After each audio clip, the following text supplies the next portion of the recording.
Eye in Suffolk. Yep, near me. And An Ipswich schoolboy. went to Southend.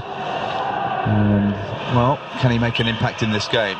There are change being prepared by Hull City now on the sidelines. Or maybe that was enough. Woke up this morning feeling fine. Had an accident and changed my mind. But I called Hampson Hughes and they sure are good.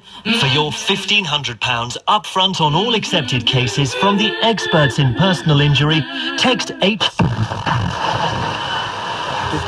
Al Ross. Hull 0, Palace 0, much better since the break. Hull with 2 up top, having brought on Danny Graham to partner Yannick Sagbo, starting to threaten through the middle and not...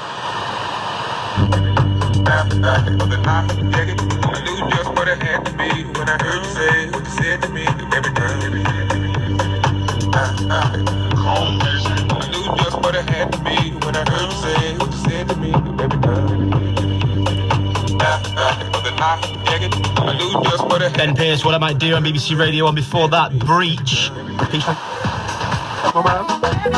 And I know he's fronting the UK Jesus. How's that, Paul Carlos?